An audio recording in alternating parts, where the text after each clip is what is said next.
Olá, pessoal. Boa noite a todos e todas que estão chegando aqui conosco no nosso evento de hoje da Academia Primeira Escolha.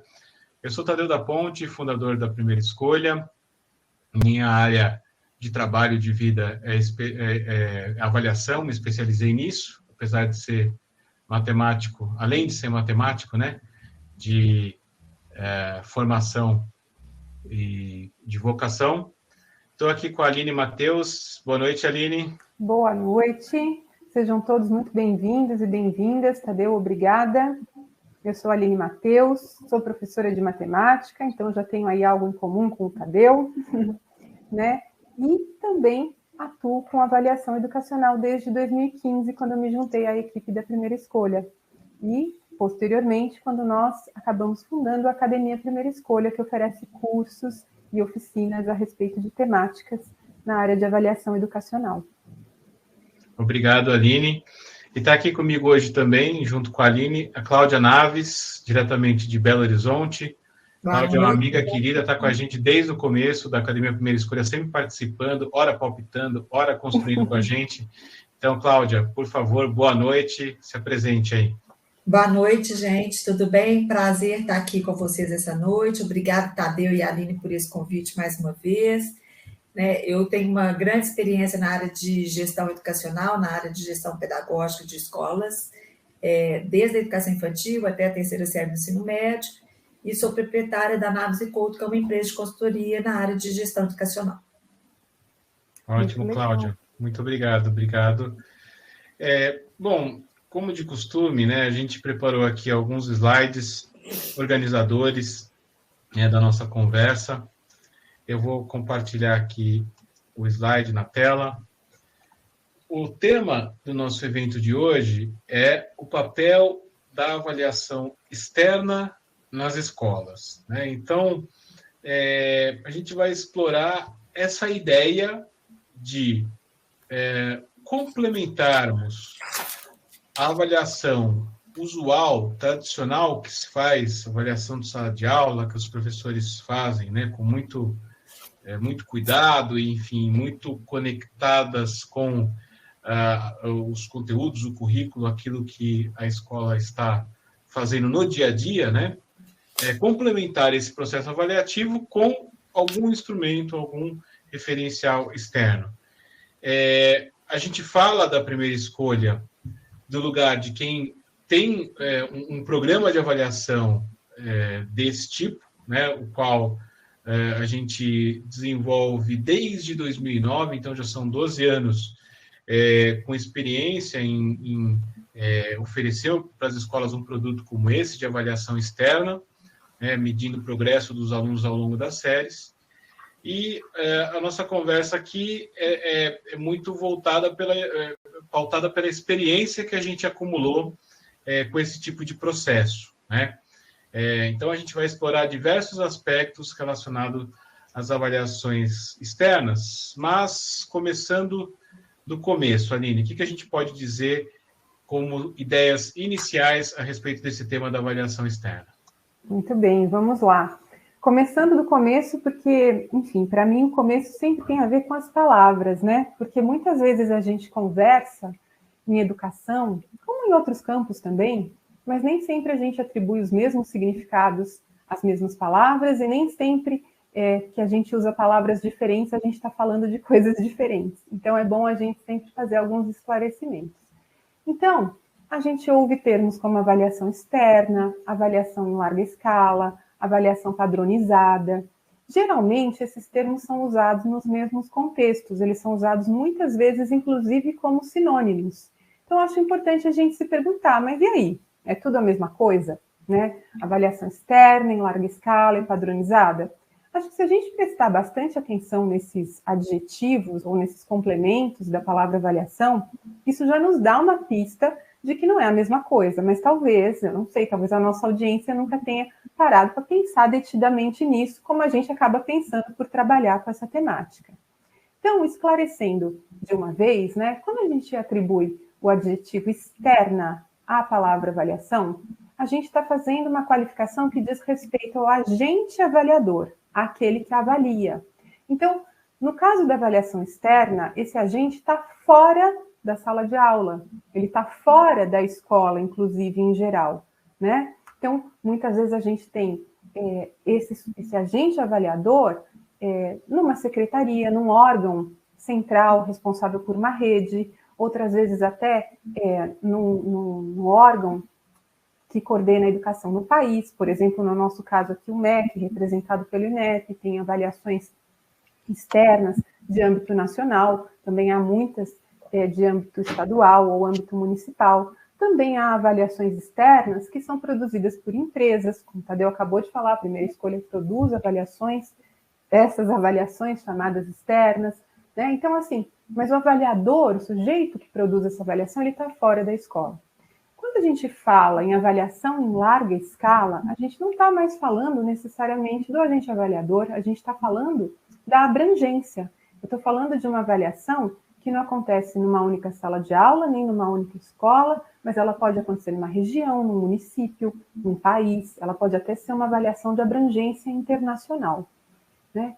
A avaliação padronizada, esse termo padronizado, por outro lado, diz respeito à padronização das matrizes de avaliação, dos instrumentos de avaliação e das escalas em que os resultados da avaliação são expressos. Então, é um outro atributo diferente dos primeiros, né? Por que eu acho interessante esclarecer? A gente já teve, nesses anos de experiência com projetos variados em avaliação, contato com algumas redes pequenas, às vezes, né, redes municipais, por exemplo, que buscam produzir as suas próprias avaliações. E entendem isso como uma avaliação externa, de larga escala, mas nem sempre padronizada, ou nem sempre com todos os seus elementos padronizados, né? Então, a gente tem essas diferenças que esses termos trazem, traz também reflexões sobre o porquê dessas características e porquê dessas avaliações terem ganhado tanto espaço nas últimas décadas, né? Já não posso nem falar em últimos anos, nas últimas décadas, essas avaliações externas, em larga escala e padronizadas, vêm ganhando muito espaço dentro das redes e das escolas, né? E por que a gente acaba, às vezes, misturando esses atributos? Porque eles aparecem juntos. Geralmente, uma avaliação externa, ela é externa justamente para poder ser em larga escala, né? Um agente de fora da escola é o único que pode produzir uma avaliação que extrapola a escola, né? E padronizada também é um atributo que costuma aparecer junto. E por quê? Né?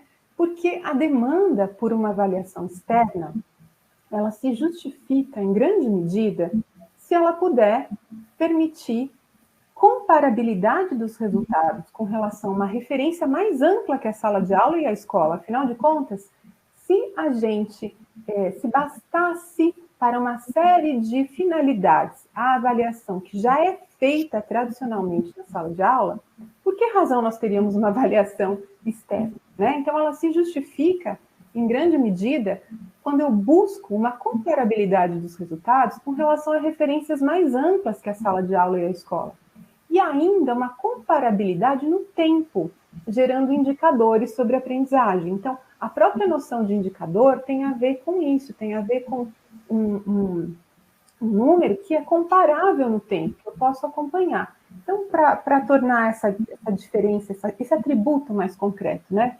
Quando um professor de história, por exemplo, do 9º ano, aplica a prova bimestral do 3º bimestre, e ele faz isso no ano, ele faz isso no outro, mesmo que ele compare qual foi a média da turma de 2019, de 2020, depois de 2021, não dá para ter certeza de que aqueles números, seja a média, seja qualquer outro indicador quantitativo que ele produz ali, não dá para ter certeza que significam a mesma coisa, né? Quer dizer, de fato, se a turma de 2020 foi melhor ou foi pior que a turma de 2019, dá para inferir daí que houve ganhos de aprendizagem de uma turma em relação à outra? A gente não sabe dizer, porque a gente não sabe se os instrumentos eram comparáveis, se aquilo que foi avaliado era comparável, se aquilo foi transformado num código quantitativo da mesma maneira, né? Então, a gente não tem essa comparabilidade e essa padronização nas avaliações escolares usuais de sala de aula. né? A larga escala, é claro que a gente não tem, é um atributo específico dessa possibilidade de transpassar uma turma, né? Uma sala de aula. Mas a padronização tem a ver com isso. Então, eu queria aproveitar aqui esse slide para fazer algumas perguntas para a Cláudia e para o Tadeu. A Cláudia acabou de citar aí, se apresentou, tem uma larga experiência como gestora pedagógica em escolas, e eu queria perguntar para a Cláudia. Cláudia, de que maneira esses atributos, né, geram essa questão da comparabilidade com relação a uma base de referência, com relação a um acompanhamento longitudinal aí no tempo, de que maneira esses atributos podem ser mobilizados pela gestão pedagógica para a promoção de aprendizagem nas escolas? Na verdade, Aline,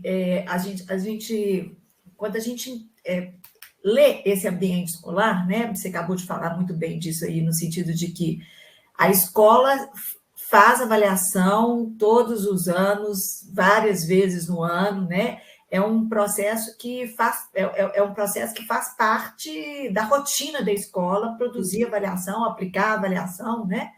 Mas com a intenção de avaliar ou de acompanhar se o ensino está acontecendo, se a aprendizagem está acontecendo, mas também com o intuito de responder a questões jurídicas. Precisa de nota, o ministro precisa ser aprovado, precisa ser reprovado. Quer dizer, a avaliação da escola, essa avaliação interna da escola, ela se presta tem algumas funções específicas, né? Além também de querer dizer para o professor se o aluno está aprendendo, se o aluno não está aprendendo. Só que essa avaliação que é feita pelo próprio professor, ela não tem essa padronização, né?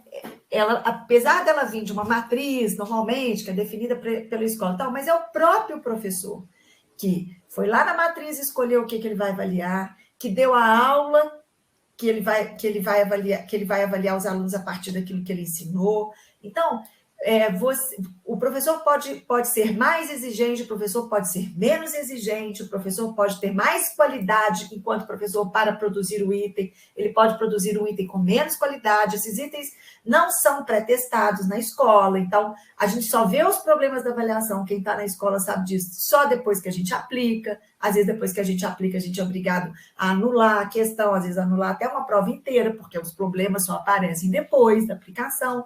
Ou seja, a falta de padronização, de algumas padronizações, elas também trazem algumas dificuldades nesse processo.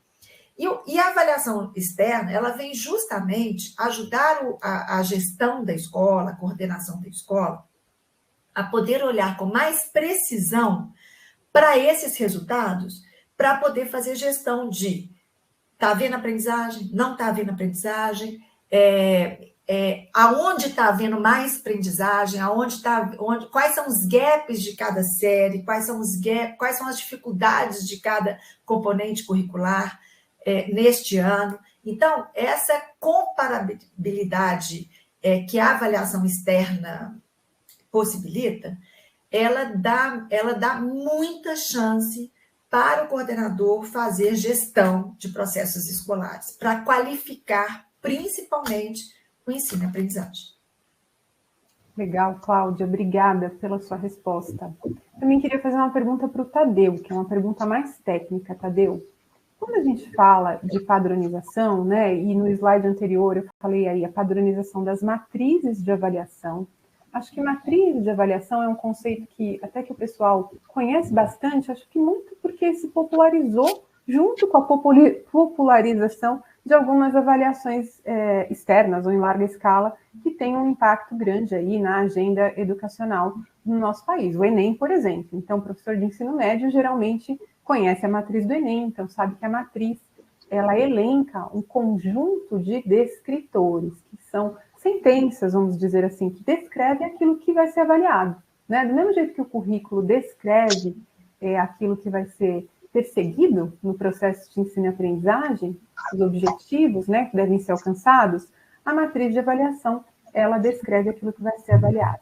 Muito bem, então quando a gente fala de padronização de matrizes, eu acho que fica mais claro para as pessoas do que nós estamos falando. Né? Então, uma avaliação padronizada, ela não avalia um ano uma coisa, outro ano outra coisa, ela avalia sempre o mesmo. E isso é um elemento importante para esse acompanhamento longitudinal. Por outro lado, não me parece que fique sempre tão claro o que significa a padronização dos instrumentos e das escalas. Né? Por exemplo, com relação ao Enem, a prova em si, o instrumento em si, muda todo ano. Então, acho que assim, mas que padronização é essa? A gente está falando do formato dos itens, do que nós estamos falando? E com relação às escalas, o que significa essa padronização? Perfeito, Aline. Eu acho que a palavra padrão, né, o padronizar, padrão na essência quer dizer uma referência para comparação, né? Na verdade, antes da ideia de comparação, uma referência. Um padrão é uma referência. A gente acabou de assistir agora às Olimpíadas, né? Se a gente não tivesse os metros, os centímetros, os segundos como padrões de referência para medir distância ou tempo, seria impossível a gente saber, né, quem que ganhou, quem que perdeu, se foi batido um recorde, se não foi. Então, quando a gente coloca, né, que aquela corrida é de 3.000 metros e vai ganhar quem fizer no menor tempo, a gente mede todos na mesma base de comparação, que é o tempo medido em minutos e segundos, né? Então, o padrão tem a ver com isso. O padrão é uma coisa neutra, né? Acho que às vezes tem até um parênteses, que às vezes tem uma ideia meio negativa associada à ideia de padrão, quando a gente fala em educação, porque se associa a palavra padrão como uma certa ideia de pasteurização, de você achatar todos os alunos, né, e querer colocá-los em forminhas para que sejam todos iguais. E eu, né, em defesa da ideia de padrão, acho que não tem nada a ver com isso, quer dizer, tem a ver com uma referência para a gente comparar. Então, assim, o padrão enquanto matriz, né, a gente tem ali, por exemplo, resolver problemas envolvendo situações algébricas, né?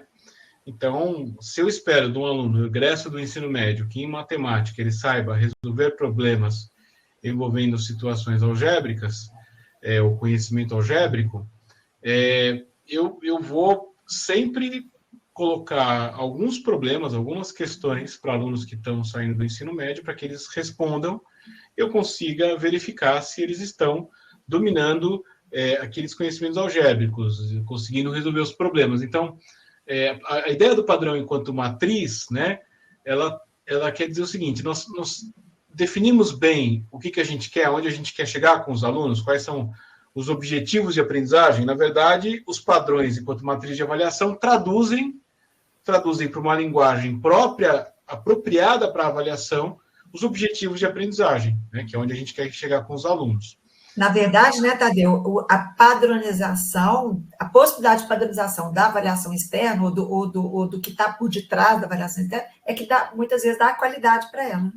Exatamente, porque daí você consegue formular problemas equiparáveis, equivalentes, que avaliam as mesmas coisas e rodiziando aqueles problemas nos alunos. Então, você tem processos, né, os famosos blocos complementares incompletos, processos e metodologias de montagem de instrumentos de avaliação que permite, a partir desses padrões, né, fazer um design, como se disse nessa área, design de instrumento que permita sempre essa comparação naquilo que eu estou avaliando. Então, isso aí é muito importante.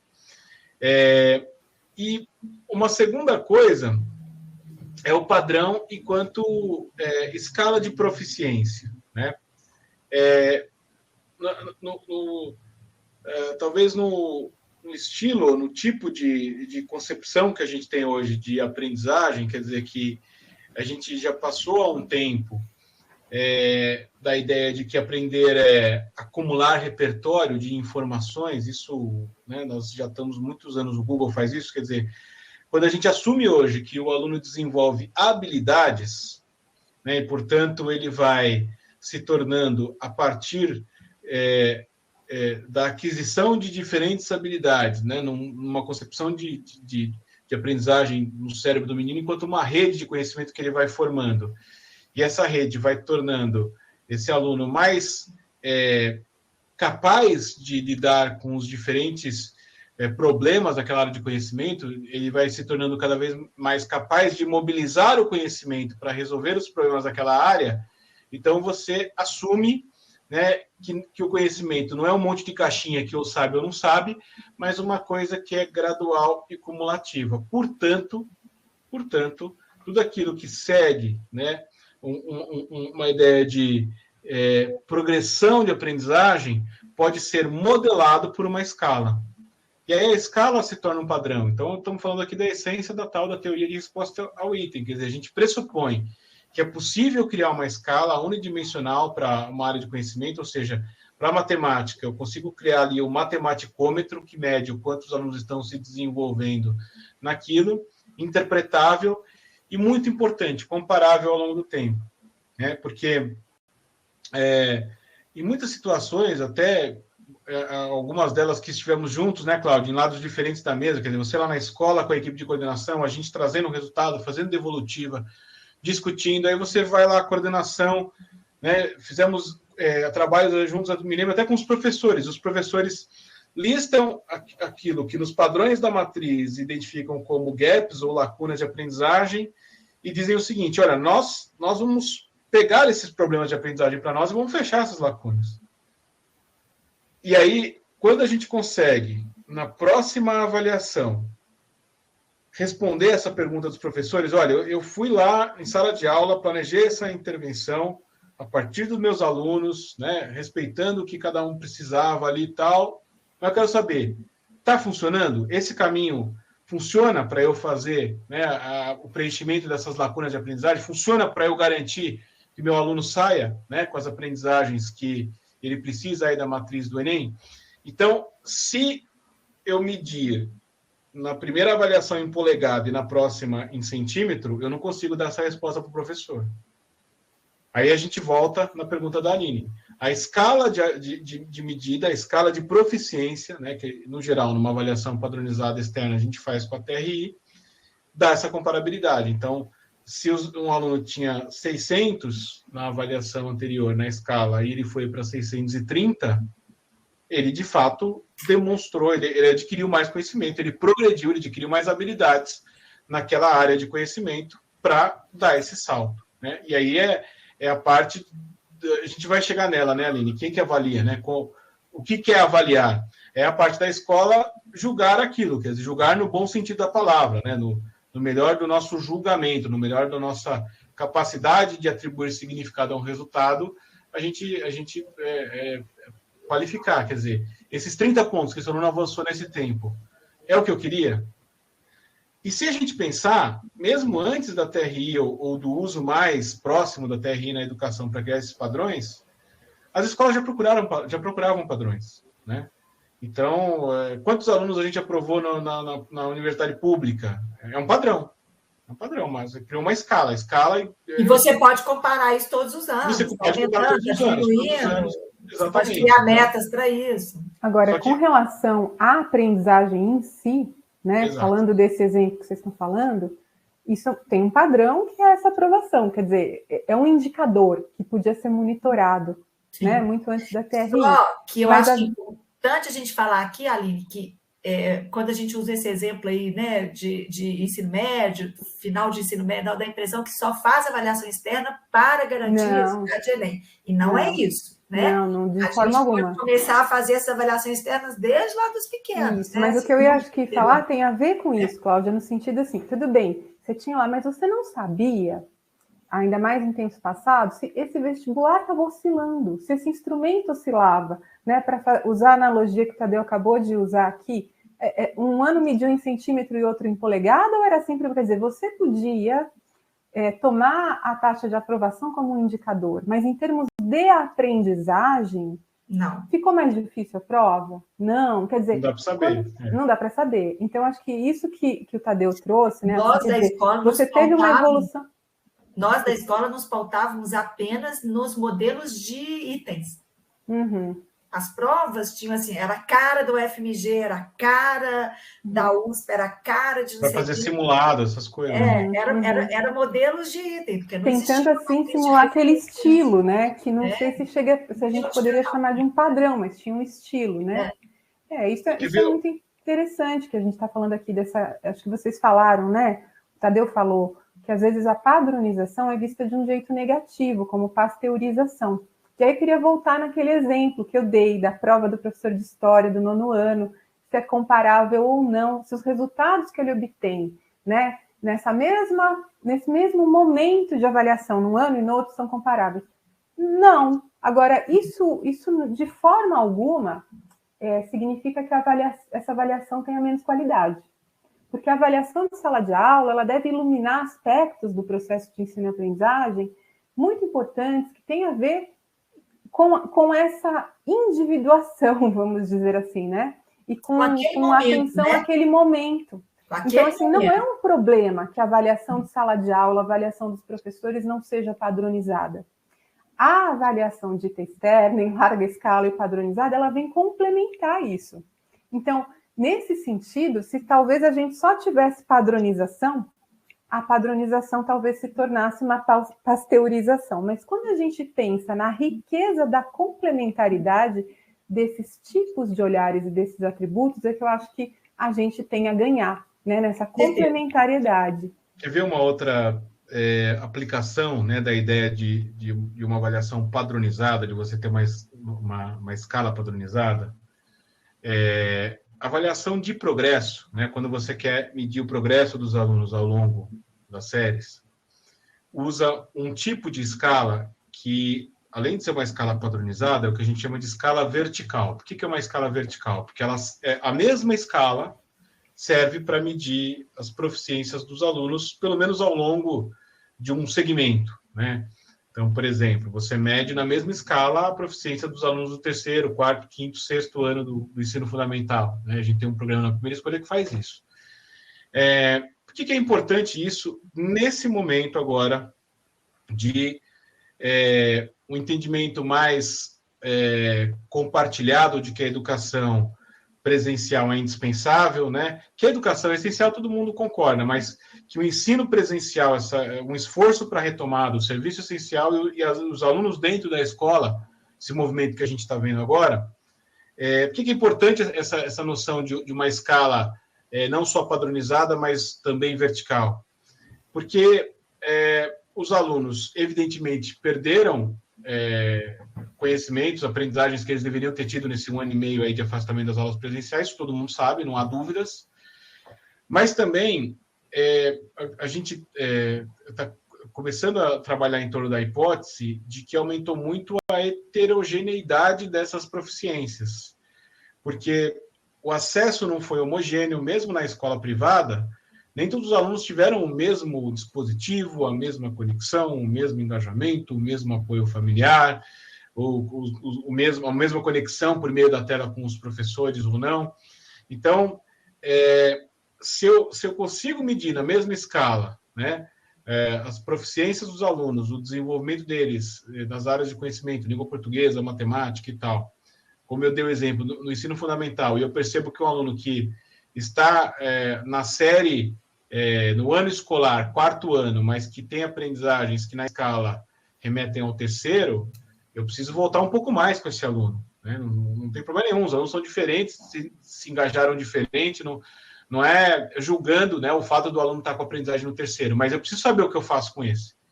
É diferente de outro que está no 4º, início do ano, ou algo assim. Então, o padrão, ele tem muita aplicação, só para ilustrar essa complementaridade que a Aline está falando, né? O professor faz uma avaliação ali do que ele ensinou naquele mês, naquela semana, ou para diagnosticar algo que está ali mais próximo.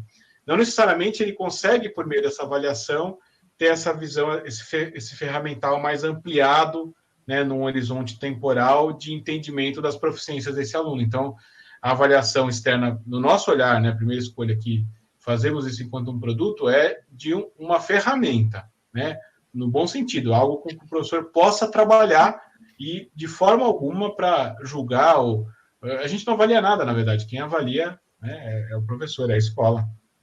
E, na verdade, é uma bela ferramenta quando a gente define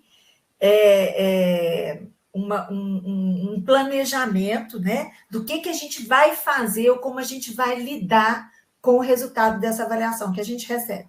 Uhum. Né? Porque só olhar para o resultado e dizer tá bom, tá ruim, melhorou, piorou, não muda nada. Às vezes só causa mal-estar na comunidade escolar.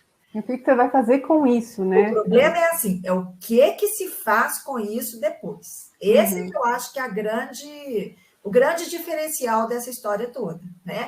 Quer dizer, ter contratado uma boa avaliação externa, claro que é fundamental, porque ela precisa ter qualidade. Mas na sequência, ter um plano para lidar com os resultados que você vai receber é fundamental. Perfeito. Acho que a gente vai ter oportunidade de aprofundar esse ponto. Vamos seguindo aqui nessa apresentação, que eu acho que com essa discussão aqui, eu espero que para a nossa audiência tenha ficado assim bem claro, né? Essa questão dos padrões, dessa possibilidade de acompanhamento longitudinal, dessa questão de comparar, como o Tadeu disse, né? Diferentes grupos que, de repente, nesse momento, sobretudo, não, acho que a questão da heterogeneidade sempre existiu, mas nesse momento tende a se ampliar, então a gente tem essas possibilidades. Mas ainda falando de comparabilidade... Aline, rapidinho, só enquanto, sim. Antes da troca de slide aqui, uma pergunta da Mariana aqui no chat. Né, se, na nossa opinião, a escala SAEB está refletindo o desenvolvimento e aprendizagem dos alunos, em especial no ensino médio, parece não crescer há uma década. De fato, o que a gente vê no Brasil, Mariana, e eu chamei a atenção aqui a sua pergunta, é o seguinte: o Brasil ele tem uma coisa muito positiva e muito diferente, né? A gente tem o SUS, que é uma coisa que a gente se orgulha, que outros países não têm, mas a gente também tem outra coisa na educação que é muito legal, que é um sistema de avaliação censitário, abrangente, que é o SAEB, que avalia todo mundo. Robusto, né, Tadeu? Exato, faz uma coisa incrível. E por termos o SAEB, exatamente por termos o SAEB, nós sabemos hoje que nas últimas 2 décadas, avançamos significativamente no ensino fundamental, séries iniciais, né, primeiro ao 5º ano, então a gente avançou muito em língua portuguesa, um pouquinho menos em matemática, mas avançou também. Agora, esse aluno chega no 6º ano e daí para o ensino médio e desacelera muito esse desenvolvimento dele. Então, esse ganho que nós conseguimos nas últimas 2 décadas, né, nas séries iniciais, ele ainda não se transfere adequadamente para as séries finais e para o ensino médio. Mas aí no problema do instrumento. O instrumento ele evidencia isso, ele evidencia que a gente está... Quando eu falo Brasil, não estou falando das escolas privadas especificamente, estou falando naquilo que é mais representativo aí, 3/4 ou mais dos nossos alunos que estão na rede pública, né? Então, a rede pública, basicamente, está avançando pouco, mas avança pouco no Fundamental 2 e no ensino médio. Mas é importante salientar que a prova não tem nenhuma, a avaliação do SAEB não tem nenhuma responsabilidade sobre isso, né? Exatamente, é o termômetro. Falar assim, a criança está com 38,5, joga o termômetro fora que eu não quero febre. É isso que nós estamos podendo fazer, não adianta. Né? Avaliação média. Beleza, então agora respondida a questão da Mariana aqui, vamos seguir aqui, que eu queria colocar outra questão que eu acho que também gera aí bastante reflexão, que é o seguinte, né? A gente falou um pouco aqui, acho que um pouquinho mais dessa comparabilidade no tempo, desse acompanhamento, mas quando a gente fala em comparar também é uma coisa que às vezes gera um receio, sobretudo quando a gente falou aqui, né, no slide anterior, quer dizer, comparar no tempo os resultados para entender se houve ou não um ganho de aprendizagem, se não foi o instrumento que mudou, se não foi a base, se não foi a matriz que mudou, mas comparar com uma base de referência. E aí, acho que vem logo à cabeça das pessoas a ideia de ranqueamento. Então, quando a gente fala de comparar resultados com uma base de referência, a gente está falando de ranqueamento? Eu tenho aqui, posso também me colocar, mas queria ouvir do Tadeu e da Cláudia. É disso que nós estamos falando? Eu acho que é longe disso que nós estamos falando, né?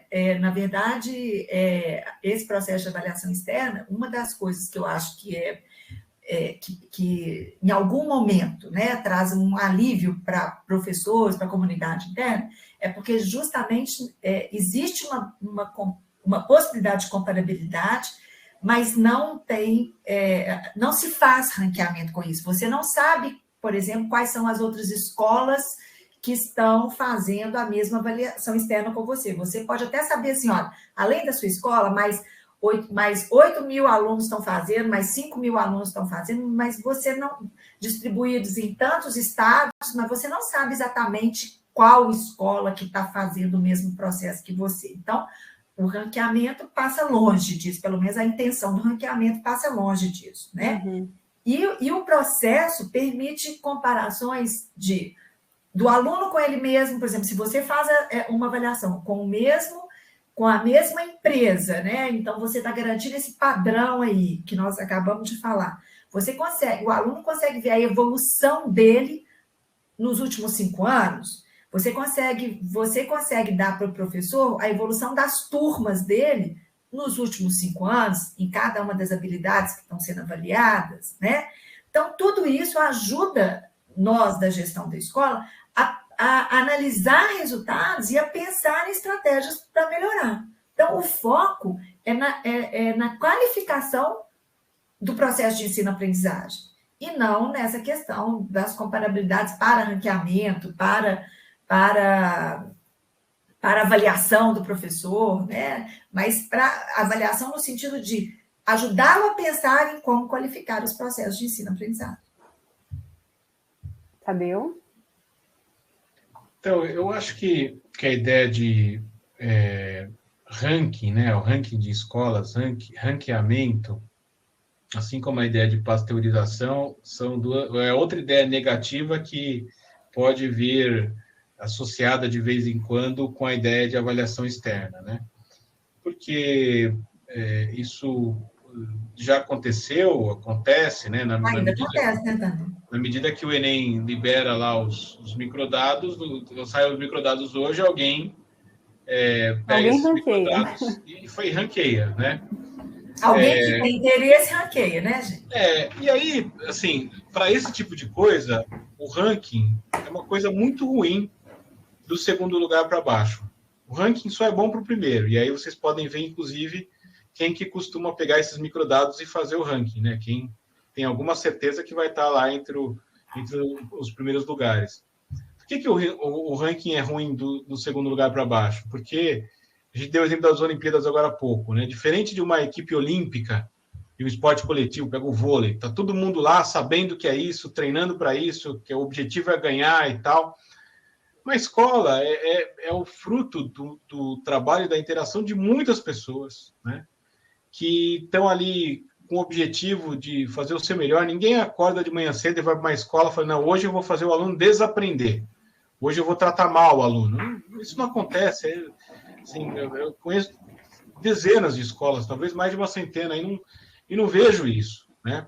E aí tem um outro fator que é o resultado também acadêmico no microdado do Enem, ou coisa assim, tem uma alta correlação, analisando os próprios microdados do Enem, com o próprio nível socioeconômico, porque o nível socioeconômico reflete, né, das famílias reflete, não apenas o que a escola coloca de ensino, mas reflete as condições de aprendizagem, de experiências e vivências que aquela criança tem. Então, assim, a explicação de e tem outra coisa, quer dizer, a média da escola não é o resultado de ninguém, né? Não tem nenhum aluno que tenha aquela nota média. Cada aluno tem a sua nota, que a gente tira a média de todas e chega num número.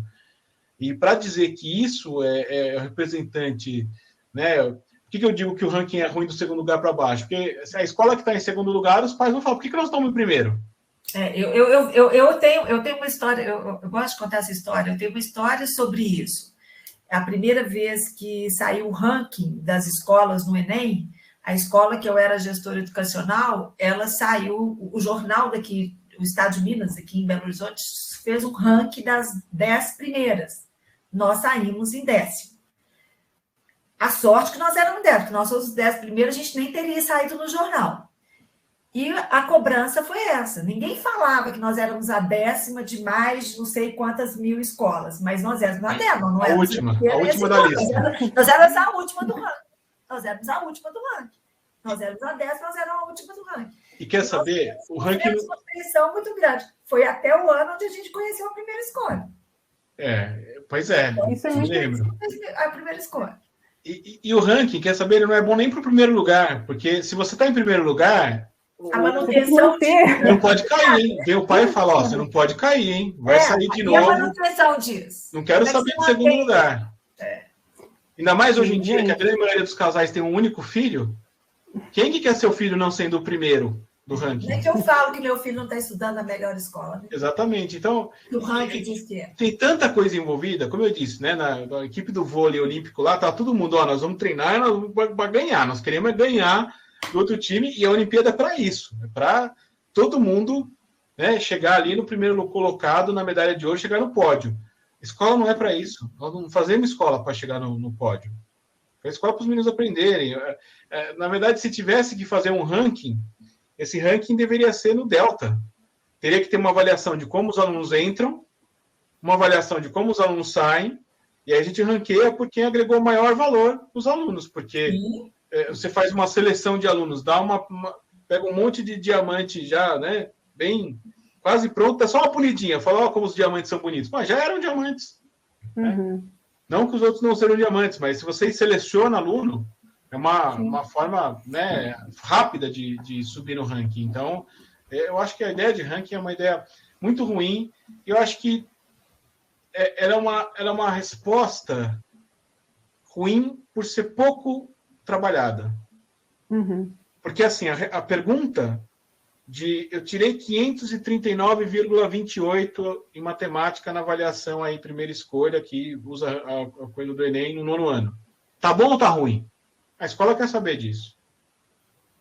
Eu posso trabalhar esse indicador e dar referenciais para a escola de distribuição, dos níveis, explicar, mostrar onde a nota foi mais baixa, onde foi mais alta, o que significa essa nota mais baixa, o que significa essa nota mais alta desse grupo de alunos e tal, para qualificar esse número. Né? O ranking, normalmente, ele acontece com uma resposta meio imediata para essa pergunta. Tá bom ou tá ruim? Né? Todo mundo quer essa resposta. Não acho que a gente tenha que não sonegar informação que ajude a interpretar o padrão. O padrão é importante, mas não precisa ranquear para fazer isso. Né? E também, Tadeu, por exemplo, quando a gente recebe um resultado desse, e que você sabe, assim, tem tantas escolas ou tem tantos alunos que conseguiram avançar mais em determinada habilidade ou em determinada área do que a minha escola, aquilo me mostra que eu tenho um espaço para melhorar. Então, é para ajudar nas reflexões internas da escola. Né? Então, assim, existe um espaço ali que eu posso melhorar. E, às vezes, são tantas coisas que a gente tem que olhar que isso me ajuda a definir as prioridades. Isso pode ser um caminho para uma definição de prioridade. Por exemplo, eu percebi que a minha área que na matemática, ou nas ciências humanas, eu tive resultados piores do que linguagem, em relação a um grupo maior de escolas. Onde que eu vou fazer o investimento? Onde que eu vou focar o meu trabalho de aprimoramento? Nessa área que eu estou pior. Porque às vezes a gente quer fazer tudo, mas tudo a gente nunca dá conta de fazer. Então a gente precisa priorizar coisas. E esses resultados ajudam isso. Eu gosto muito de analogia com as coisas da medicina, que eu acho que todo mundo hoje em dia tem mais acesso, se trata mais das coisas da medicina, e eu gosto de fazer essas analogias que ajudam a gente a entender.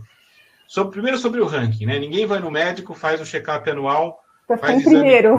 Colesterol, eu sou, olha, eu sou o 13º paciente do meu médico, eu sou o segundo mais saudável. Assim, não existe isso, né? Agora, se eu vou no médico e ele fala assim para mim, olha, o seu colesterol está um pouco fora. Fora do quê? Fora do quê? Exato. Existe um padrão. Fizeram um teste de colesterol no passado em milhares de pessoas e estabeleceram nesses testes clínicos o que é uma faixa saudável, né? Aceitável, minimamente.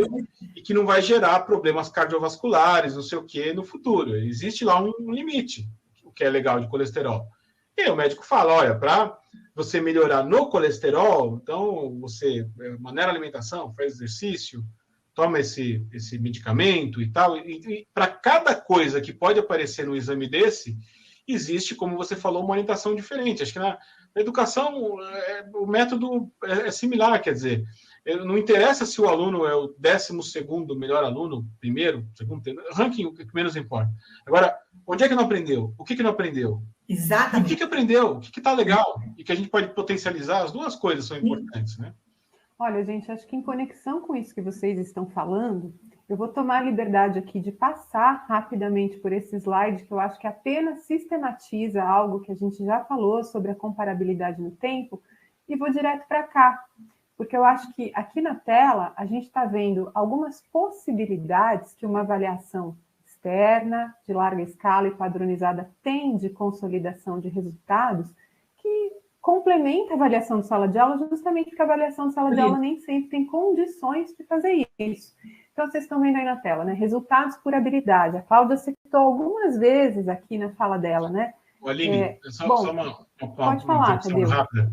Como você passou breve ali no outro slide, eu achei um momento legal, que estamos com 45 minutos já de apresentação, para apresentar aqui o link para download dos slides. Então, a equipe já colocou aqui, vai aparecer um botãozinho azul, quem está no celular embaixo, quem está no computador do lado, escrito clique aqui em azul, com o logo da Academia Primeira Escolha.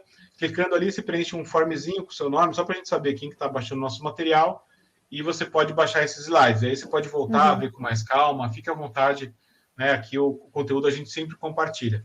A gente só não compartilha no começo para ter umas surpresinhas no meio, mas a gente sempre compartilha. Muito bem. Mas eu dizia, enfim, né, que vocês falaram então bastante a padronização no que diz respeito àquilo que nos permite comparar resultados no tempo, a padronização com relação àquilo que nos dá uma referência para entender pontos fracos, pontos fortes, né? Mas veja, do ponto de vista pedagógico, do ponto de vista das ações didáticas em sala de aula, né, ter uma média de proficiência em matemática, em língua portuguesa, pode ser importante, mas tem outras informações que são importantes. Então, por exemplo, conseguir um resultado por habilidade, ter não um item, mas um conjunto de itens dentro de vários modelos de prova que podem ser aplicados num determinado programa, para que você tenha um resultado robusto, consistente, a respeito de uma dada habilidade, né? Isso é uma coisa que uma avaliação pode trazer, uma avaliação desse tipo, assim como uma distribuição por níveis de proficiência. Quer dizer, o Tadeu falou de uma escala de proficiência, né? Geralmente, você tem, então, uma média de uma turma, ou de um certo ano escolar da sua escola, mas como que os alunos se distribuem? Será que a média é uma média X porque tem muita gente em torno dessa média? Ou será que tem muita desigualdade, muita heterogeneidade nessas turmas? Quer dizer, existem possibilidades, em função das metodologias estatísticas que são usadas, que elas até, em certa medida, eu queria que o Tadeu falasse um pouco disso, mas acho assim, em certa medida são reprodutíveis até, sem tanto ferramental estatístico, mas só em certa medida. Queria que o Tadeu falasse um pouquinho a respeito disso, Tadeu. Como é que você acha que, qual que é o diferencial de uma avaliação externa, padronizada em larga escala, para a produção desse tipo de resultado que pode ter um interesse pedagógico especial?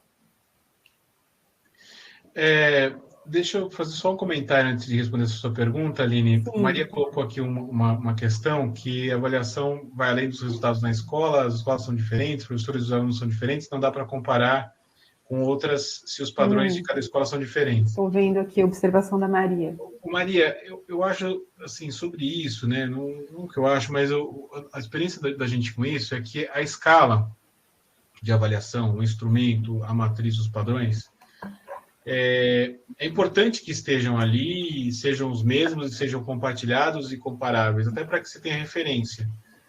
Agora, tem um outro momento, que é o momento de interpretar os resultados, que é o momento de você fazer isso de maneira contextualizada.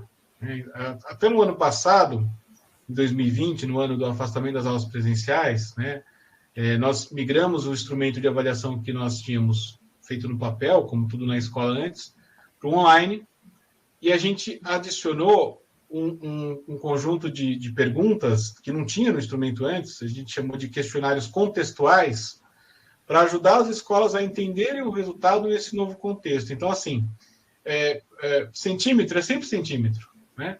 Mas em que contexto que eu estou? Voltando ao exemplo da Olimpíada. Acabamos a Olimpíada, agora nós estamos na Paralimpíada. Vai ser centímetro e metro nas duas, só que por razões do tipo de esporte que se tem em cada situação, os padrões não, os referenciais de resultado vão ser diferentes, né? E mesmo na própria Olimpíada, do masculino para o feminino, até pela força física, então você tem diferenças contextuais de que você espera aquele resultado. Agora, e você consegue explicar, né? E você consegue explicar, exatamente. Eu acho que o incômodo da Maria talvez tenha a ver com o fato de que, às vezes, a gente... Como que eu vou dizer assim? As avaliações externas, porque elas são de larga escala, elas acabam adquirindo bastante visibilidade, se a gente for julgar aí pelo Enem, pelo SAEB. Claro, uma avaliação que permeia a vida de tanta gente, né? Então ganha visibilidade. Só que existem outros indicadores de qualidade, né? Eu penso que a qualidade do trabalho educativo de uma escola não se resume a um único indicador. Muitas vezes a coisa é simplificada, né? As análises que são feitas, os julgamentos que são feitos se valem de alguns indicadores, mas dificilmente uma única avaliação, seja o Enem, o SAEB, uma avaliação externa contratada, vai dar conta de jogar luz sobre os vários aspectos da qualidade da escola, né? Então, eu acho que, pelo menos é o meu entendimento, assim, que esse incômodo, né, de como é que essa padronização casa com a individualização dos projetos pedagógicos, isso se ameniza um pouco quando a gente entende os resultados como produtores ou como indicadores, alguns indicadores, e não a totalidade dos indicadores, né? Eu já trabalhei em muitas escolas que prezavam muito por valores humanísticos, por oferecer aos alunos muitas possibilidades de desenvolvimento, muito para além das componentes disciplinares tradicionais. Isso não era abarcado por nenhum tipo de avaliação externa. E era um valor para aquela comunidade. Então, eu acho que esse tipo de coisa sempre vai estar presente, é muito importante que esteja. E cada coisa tem o seu lugar, né? Continua, entretanto, essa padronização, podendo ajudar a gestão a ter uma visão clara no acompanhamento longitudinal do rumo de algumas aprendizagens que são para todos, né? Então, assim, acho que a questão é a gente pensar no equilíbrio desses dois lados, né? Minha visão aqui, compartilhando com você também. E só uma questãozinha de ordem aqui, a Tereza colocou que não está conseguindo baixar os slides. Tereza, para baixar os slides, e aproveito para orientar todos aqui, tem um botãozinho aí em oferta, o offer, que é o nome que a plataforma dá para isso, e aí tem um botãozinho escrito clique aqui, azul, né? O logo da Academia Primeira Escolha, clique aqui para baixar. Você clica, vai para uma outra página, preenche as suas informações, e quando você terminar de preencher as suas informações, dá OK, aparece o link para baixar os slides. Tá? Eu chequei aqui com a equipe e está certinho, está dando para baixar. Isso é uma pergunta que a gente tinha feito, né? Como que a racional da avaliação externa pode ajudar na avaliação de dia de sala de aula, avaliações internas? Eu acho que a gente pode... Eu já vi muitas situações interessantes em escolas, né, pós-devolutivas, e acompanhando o que acontece ali na boa interação entre a avaliação externa e a de sala de aula, que é uma micro-repetição do ciclo da avaliação externa pelo professor na programação dele. Então, tinha dado o exemplo aqui de um descritor, né, de uma habilidade do Enem. Resolver problemas envolvendo conhecimentos algébricos, situações algébricas, né? Isso é uma habilidade ampla do Enem. E aí, se de repente, numa devolutiva, o professor identifica um resultado dos alunos nessa habilidade que, para ele, para a escola, está aquém do que ele esperava, ele pode explorar isso, né, dentro da escola. Então, por exemplo, as situações algébricas, os conhecimentos algébricos que eu estou trabalhando nesse momento, nessa série, são conhecimentos envolvendo, sei lá, equações polinomiais, fatoração, coisas desse tipo. Então, eu posso fazer uma atividade de sala de aula, uma tarefa, até uma avaliação, um pequeno teste com os alunos, enfim. Eu coloco lá uma questão de fatoração, a outra de equação polinomial e outra disso, aplico e vejo onde que os alunos tiveram algum problema. Então, assim, que eu disse que é fazer uma micro-repetição do ciclo da avaliação externa dentro da sala de aula?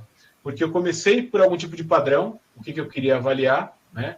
Provocado, né, por um resultado ali objetivo, testei, e na análise do resultado vou tentar identificar exatamente e precisamente onde é que está aquela lacuna. Então, eu acho que assim, a partir da informação da avaliação externa e pegar esse racional e reproduzir alguns ciclos diagnósticos ali dentro de sala de aula com os alunos, até discutir com eles os resultados, acho que pode ser muito produtivo. Quanto mais transparente e aberta for essa conversa, melhor para o professor, melhor para os alunos, melhor para a devolutiva. Acho que todo mundo pode ganhar com isso. Né? Eu sempre gostei de definir um processo, né, após análise desses resultados.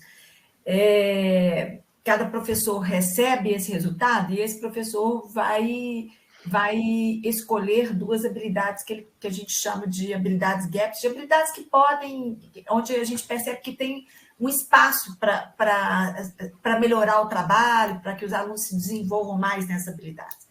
E aí, a gente sempre definiu esse número aí, 2 por cada professor, por cada componente curricular. Por que isso? Porque, na verdade, a escola está olhando para o resultado da avaliação externa, mas ela continua tendo que fazer as outras coisas que ela também tinha para fazer. A escola não pode parar só para tratar disso, né?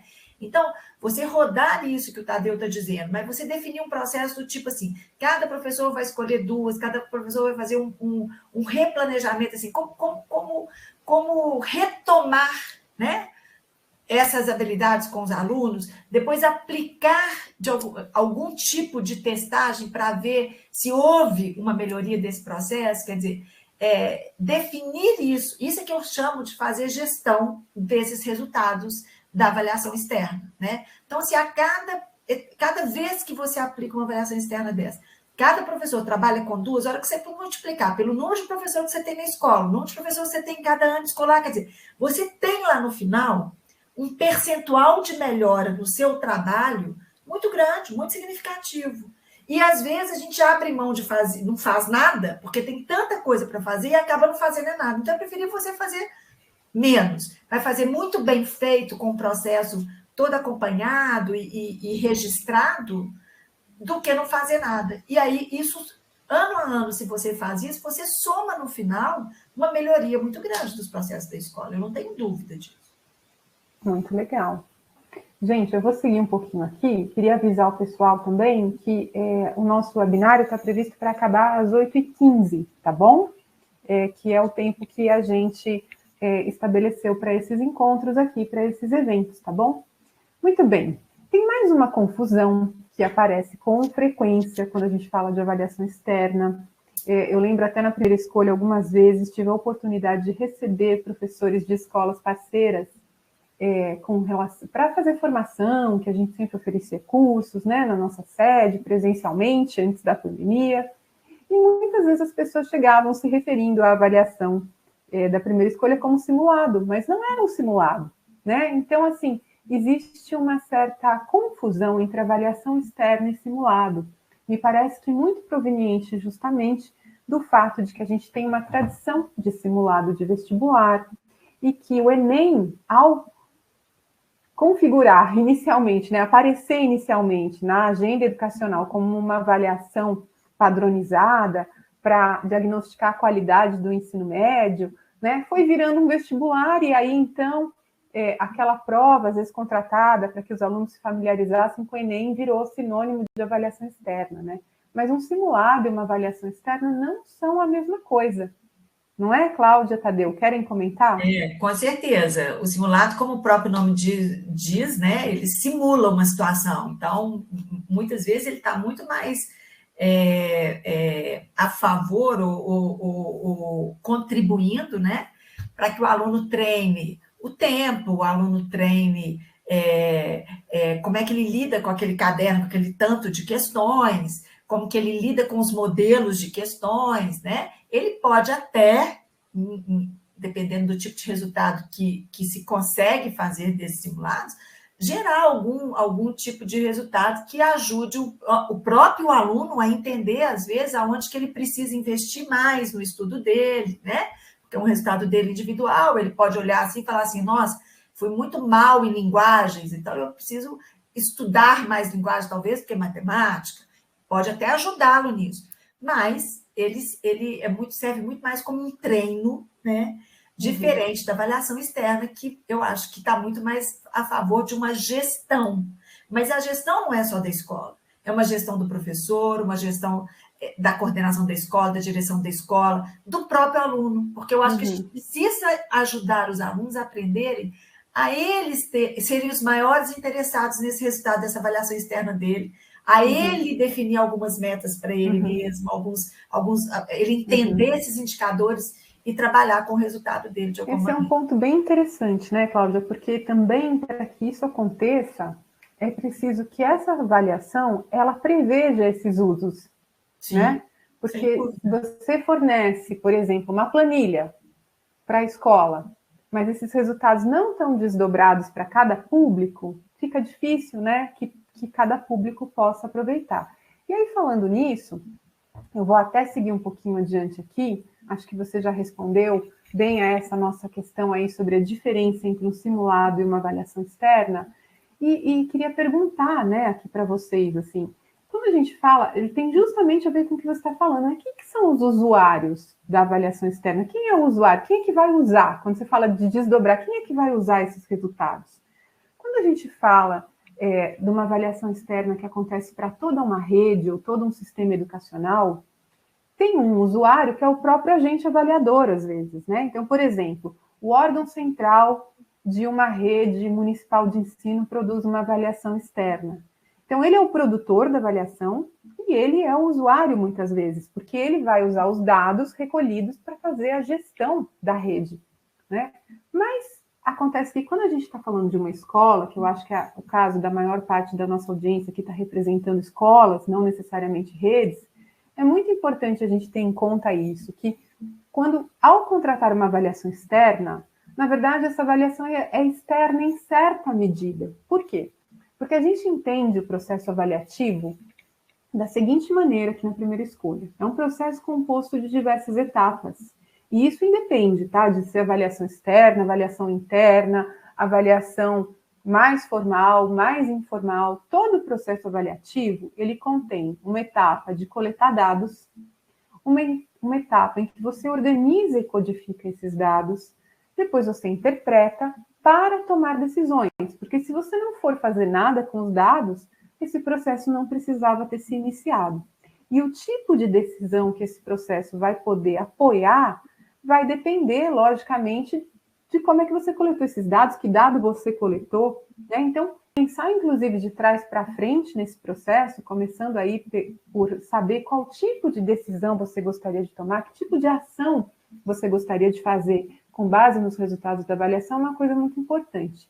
Então, quando a gente olha para esse esquema desse processo, a gente vê que o agente avaliador externo, no caso de uma escola que contrata uma avaliação, ele só atua nas 2 primeiras etapas do processo.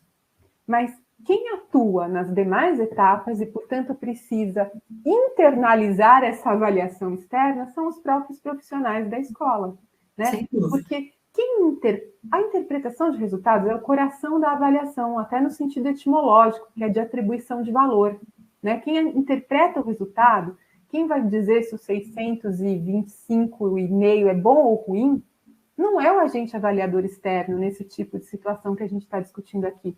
É a escola, porque depende das suas expectativas, dos seus parâmetros, das suas metas, né? Então, como é que a gente faz essa virada? A gente precisa justamente que os profissionais da escola, e aí, como bem disse a Cláudia, desde o gestor, os coordenadores, os professores e até mesmo os estudantes, que não dá para a gente enquadrar aí na categoria de profissionais, mas acho que podemos incluí-los aqui na fala.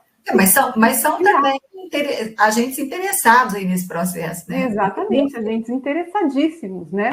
Então, assim, acho que do lado de cá, falando, né, como alguém que faz parte aí da primeira escolha, que produz esse tipo de avaliação, tem uma questão de prever esses usuários, que é o que eu estava te dizendo. Se você não fizer uma previsão desses usos pelos alunos, pelas famílias, pelos professores, então, a depender de como você organiza e codifica os resultados, pode ficar muito difícil, de fato, de apoiar esse tipo de usuário, né?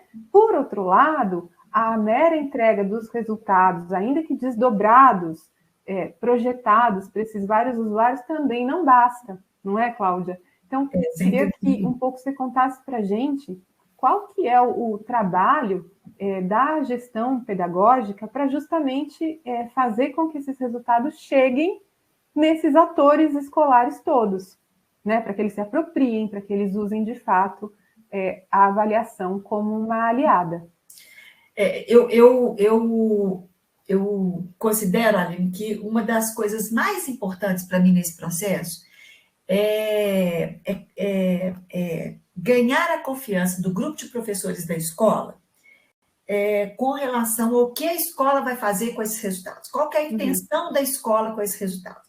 O professor, na minha opinião, é o agente mais importante dentro da escola, ele está diretamente ligado aos alunos, então, até para o engajamento do aluno nesse processo de avaliação externa, para que ele faça com seriedade, para que ele compreenda melhor a importância disso, a coordenação, a gestão da escola precisa muito do professor. Ele é muito mais ouvido do que qualquer circular, do que qualquer conversa de coordenação com pais e alunos. Então, o professor, ele é, para mim, um ponto fundamental desse processo.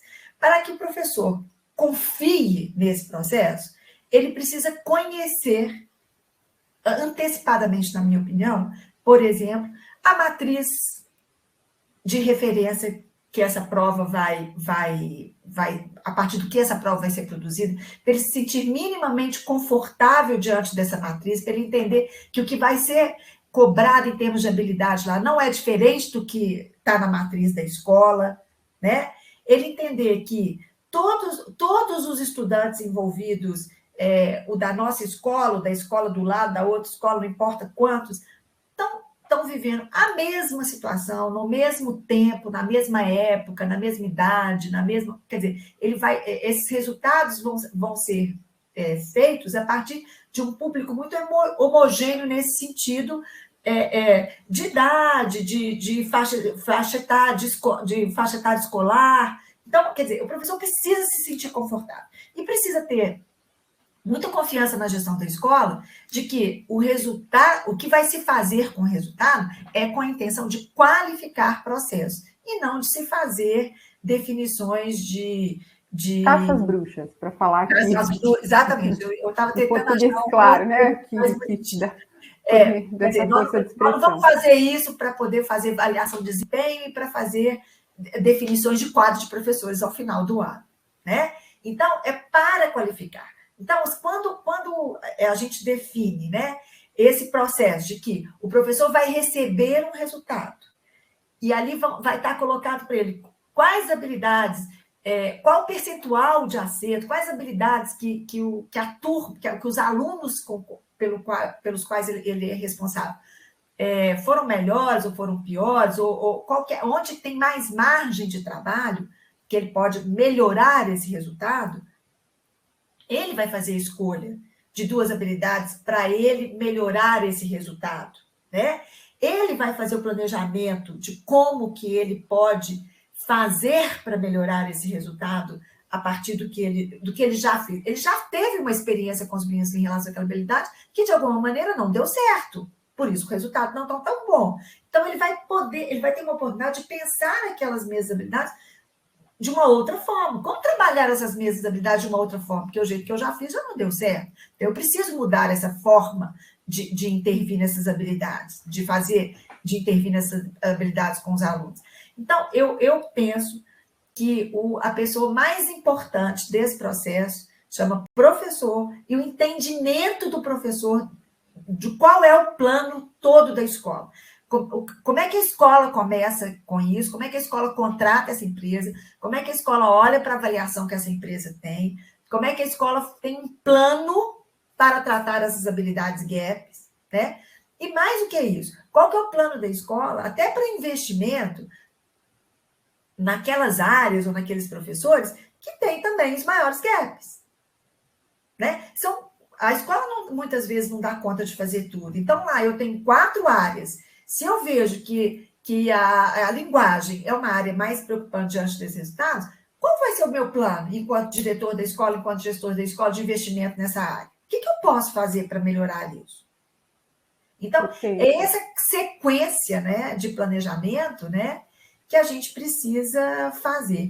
E você ter isso mais de um ano com a mesma empresa também te ajuda, no ano seguinte, você vai pegar essas mesmas 2 habilidades lá de matemática que o professor do 6º ano definiu e vai olhar assim, elas continuam lá na matriz, elas continuam sendo avaliadas. Houve melhora? Uhum. Quer dizer, você mantém as séries históricas, né, Cláudia? Você tem as séries de comparação, você tem as séries... você pode fazer comparações entre os resultados do ano anterior com os resultados deste ano. Para quê? Houve progresso? O quanto nós avançamos nessas habilidades que a gente investiu? Para isso, a escola precisa ter um plano, porque precisa ter registro dessas coisas. Quais foram as habilidades que nós escolhemos? Isso precisa estar muito bem organizado para que esse histórico permaneça, para que a gente possa realmente fazer o uso aí, usando a questão da comparabilidade, que é o que essa avaliação nos permite. Perfeito, Cláudia. Quer dizer, acho que de tudo que você falou, eu tiro assim, né? É muito importante que a gestão planeje um uso consequente. Né, dessa avaliação, para que todo mundo possa se envolver nisso. E também que isso não se transforme, vamos dizer assim, justamente como eu disse, numa caça às bruxas, né? Quer dizer, essa gestão pedagógica formativa, que usa os resultados para melhorar o trabalho de todo mundo, para melhorar a qualidade do ensino, sem necessariamente responsabilizar individualmente um ou outro por esse tipo de resultado que a gente sabe que é construído coletivamente, né? Sim, e ao longo de um período extenso. Tadeu, a gente ainda tem mais alguns slides, mas eu acho que a gente foi antecipando muitas coisas. Eu queria que você comentasse, ainda aqui nesse slide, né, a partir da experiência da primeira escolha, assim, de que maneira essas 2 primeiras etapas da avaliação externa, né, da coleta de dados, essa organização e codificação dos resultados, acho que a gente passou por isso em alguma medida, mas agora, em caráter de síntese aqui, para a gente se encaminhar para o final, de que maneira a gente precisa imprimir qualidade a essas 2 etapas para favorecer justamente esse tipo de uso que a Cláudia citou? Então, eu acho que tem dois pontos, né? O primeiro é um conceito essencial das avaliações, a gente sempre traz ele, é o conceito de validade, né? É você assegurar que os itens estão bem elaborados, bem desenhados, bem revisados, bem construídos, os instrumentos bem balanceados, etc., para ter certeza que aquilo que a gente está se pretendendo avaliar, a gente de fato está avaliando. Porque validade tem 2 complicações. Uma é que você não tem um método infalível para garantir validade. Não tem que, se você perguntar, Tadeu, sua experiência, o que faz para garantir validade? Não existe um método infalível.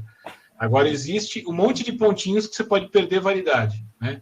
Um problema no item, um problema da impressão, um problema da aplicação, um problema do tempo, um problema de comunicação, um problema de orientação. Então, assim, você pode perder validade na avaliação em tantos pontos, então, tantos detalhes para controlar, para não perder validade, que a validade é assegurada nesse cuidado com o instrumento, com a aplicação, com a comunicação. E é nessa hora que muitas vezes você perde o professor. Você perde o professor. A validade... É nessa hora que às vezes você perde o professor. Exatamente. E o professor é o mais rápido para perceber que algo está com problema de validade. Porque, querendo ou não, gente, isso é histórico. Nós, escola, adoramos fazer avaliação, mas nós não gostamos muito de ser avaliados. Isso é histórico, isso é humano. Exatamente. Então, por mais que o professor esteja engajado nesse processo, ele está sempre meio de butuca, está meio de armado. Então, qualquer falha... A desconfiança é grande. Para eu confiar nisso aí, tem que estar impecável. Então, acho que isso é uma coisa que é um processo longo. A gente vai aplicar uma avaliação numa série, o aluno responde 30 questões, mas são 240 no banco, que vão rodando entre os alunos para dar um resultado significativo. Então, assim, tem uma questão de complexidade e de um cuidado muito grande com detalhes para preparar a avaliação, né, a serviço disso. Então, acho que esse é um conceito importante. Agora, o segundo mais do que o conceito, é uma agilidade. Eu acho que a gente fazer a avaliação desse ano, os alunos foram para o outro, e o professor está avaliando o que já foi, assim, a gente perde. Então, essa conexão entre o que eu avaliei e o aluno que eu estou vendo dentro da sala de aula e o professor é essencial. Assim, acho que essa agilidade é gastar muito tempo antes, né? Para fazer uma coisa complexa leva tempo. A questão é quando que você gasta o tempo. Então, é muito tempo no planejamento, na preparação, para quando aplicar o resultado poder sair o mais rápido possível. Não que a gente seja perfeito, todas as instituições, empresas, todos os produtos têm seus problemas, de vez em quando a gente tropeça aqui e ali, atrasa uma coisinha. Mas não é feito para isso, é feito para a coisa funcionar com agilidade. Tem que ser oportuno, né? Oi? Tem que ser oportuno o resultado, né? Depois que já passou, já passou. E o tempo da escola, gente, ele é muito rápido, né? Então, se você perde aí 15 dias de alguma data de planejamento, você às vezes inviabiliza tudo. O que o professor faz com isso depois, né? Exatamente. Quando já não cabe mais nenhuma e aí ação houve remediadora. todo o envolvimento, quer dizer, o desgaste da decepção, ele é muito grande.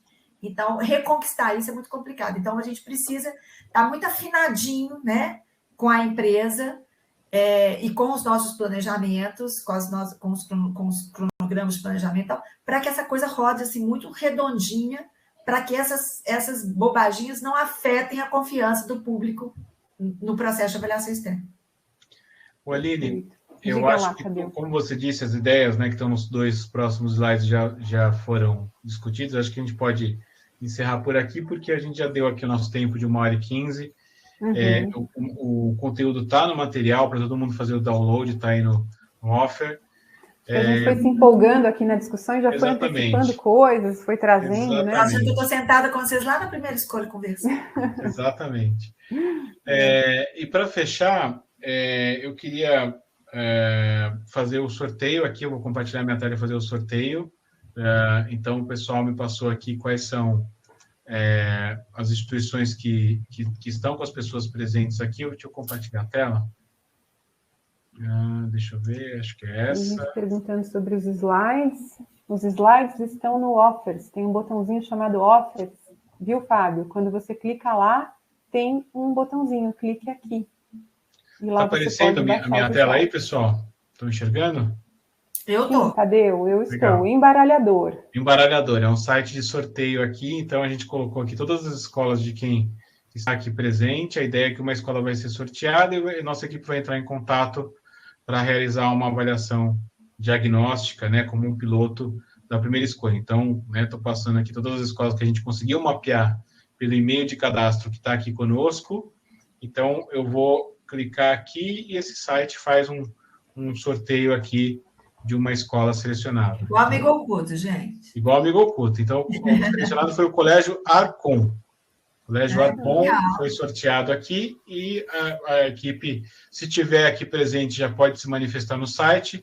Se não, vai para o contato, a gente tem um e-mail aqui no chat, a gente tem um e-mail aqui, nossa equipe vai entrar em contato. Colégio Arcon. Teve gente perguntando também sobre onde fica a gravação, né, desse evento. Fica na página da Primeira Escolha, né, www.primeiraescolha.com.br, e lá tem um itemzinho no menu chamado Conteúdo, Ciclo de Eventos. Lá ficam todas as gravações dos nossos eventos. É lá também onde você se inscreve para os próximos. Estou colocando aqui no chat, ali nesse site que você falou, já direto para o evento. Tem os anteriores e esse de hoje vai estar, a partir de amanhã, já vai estar lá o vídeo. Bom, para a gente fechar, eu queria agradecer muito esse papo com vocês duas, né? Essa afinidade, amizade de tantos anos, acho que torna bem gostoso essa nossa conversa. E queria 2 minutos, 1 minuto, 2 minutos de reflexões finais. Aline e Cláudia, eu já me despeço aqui, né? Deixo para vocês duas trazerem um pensamento final para a gente fechar. Bom, primeiro agradeço a parceria de sempre aí, ao Tadeu, a Cláudia, pelo aceite aqui do nosso convite também. E acho que para mim o que fica como reflexão, acho que eu já falei isso ao longo da apresentação, mas acho que tivemos aí reflexões também da nossa audiência, né, sobre qual é o lugar da avaliação externa. E desde que eu trabalho na primeira escolha com esse tema, uma percepção que eu tenho é que, às vezes, o que joga contra a avaliação externa é tentar colocá-la num lugar maior do que o que lhe cabe. Porque quando a gente coloca ela num lugar justo que lhe cabe, ela é uma ferramenta maravilhosa. Quando a gente supõe que ela é mais do que o que ela é, como o indicador de qualidade da escola, a gente se frustra. O único, né? O único, frustra os professores, gera resistências. Então, a gente precisa, para fazer bom uso de uma ferramenta tão potente, saber qual é o lugar dela, né? Assim, e acho que quando a gente consegue isso, a gente consegue superar muitas resistências, muitos equívocos. Então, essa é a minha reflexão final. Eu queria agradecer também, mais uma vez, o Tadeu, a Aline, pela confiança, pelo convite. Estou super feliz de estar aqui com vocês. E o que eu queria deixar para vocês, a mensagem que eu queria deixar para vocês é que vale a pena o desgaste ou o esforço inicial que é necessário fazer para implantar um processo desse dentro da escola. Tá? Inicialmente, eu acho que não é fácil, a gente encontra muitas resistências, mas o diálogo, a transparência, principalmente, né? Muita conversa, muita transparência nessa conversa, assim, os frutos que a gente colhe depois que a coisa começa a rodar de uma maneira mais redonda dentro da escola, realmente são muito grandes, eu acho que faz toda a diferença. Eu acho que, nos últimos anos, eu baseio meus resultados, que são bons, muito bons, sempre nessas avaliações externas, lógico que, como diz a Aline, não podem ser os únicos, mas elas tiveram sempre um lugar de muita importância na gestão que eu planejo.